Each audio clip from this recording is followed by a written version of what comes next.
ഇത് 1952 model royal Enfield 500cc twin cylinder എഞ്ചിനാണ്.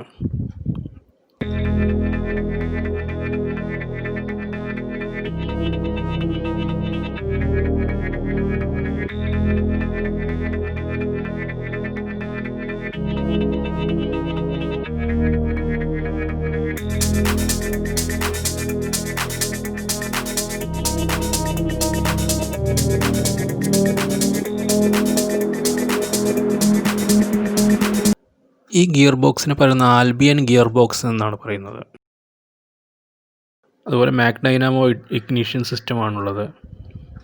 ഇത് ട്വിൻ സിലിണ്ടർ ആയതിനാൽ ഇതിന് 2 സൈലൻസറാണുള്ളത്. വീൽ ഹബ്ബെല്ലാം പഴയ സൈക്കിൾ ഹബ്ബ് തന്നെയാണ് വന്നിരിക്കുന്നത്.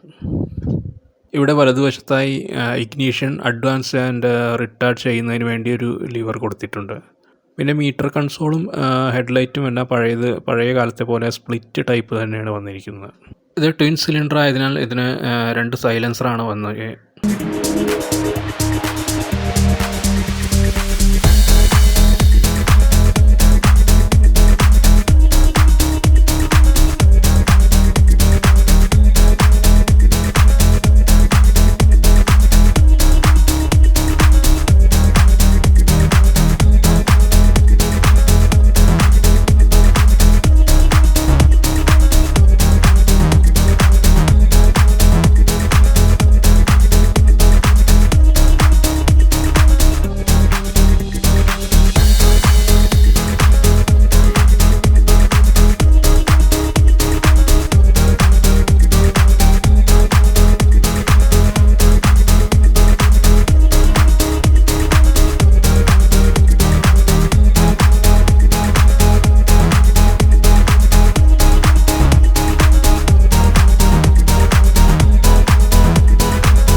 അപ്പോൾ ഇതിൻ്റെ എക്സോസ്റ്റ് നോട്ട് നമുക്കൊന്ന് കേൾക്കാം.